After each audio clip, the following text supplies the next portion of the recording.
윤석열 대통령은 방한 안에 슈타인마이어 독일 대통령과 정상회담을 열고 대북 문제에 대해서 긴밀히 공조해 나가기로 약속했습니다. 슈타인마이어 대통령은 긴장 고조의 책임은 전적으로 북한에 있다고 강하게 비판했습니다.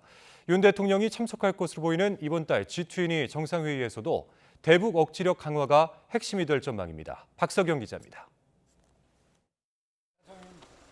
윤석열 대통령과 독일 프랑크발터 슈타인마이어 대통령이 용산 대통령실 청사에서 마주 앉았습니다.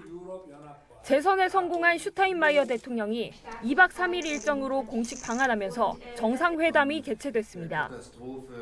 지난 9월 유엔 총회를 계기로 열렸던 독일 총리와의 정상회담에 이어 윤 대통령 취임 이후 두 번째 한독 정상회담입니다.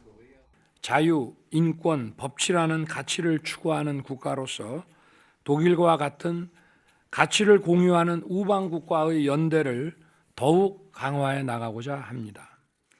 공동 언론 발표, 핵심 주제는 대북 문제에 대한 긴밀한 공조였습니다. 윤 대통령은 국제사회의 단합된 대응을 위해 협력해 나가기로 했다고 밝혔고, 추가적인 중대 도발 시 국제사회의 단합된 대응을 이끌어내기 위해 긴밀히 공조해 나가기로 했습니다. 그리고 북한 인권 상황 개선을 위한 협력도 강화해 나가기로 했습니다. 슈타인마이어 대통령은 최근 사태의 책임이 북한에 있다고 규탄하며 북한 비핵화 로드맵, 담대한 구상에 대한 지지도 표명했습니다. Verehrter Herr Staatspräsident, wir haben großen Respekt vor Ihrer Audacious Initiative, Ihren unermüdlichen Bemühungen, den Verhandlungsprozess mit dem Ziel der Denuklearisierung wieder in Gang zu setzen. Deutschland steht dabei zur Unterstützung bereit. Dabei gilt eines.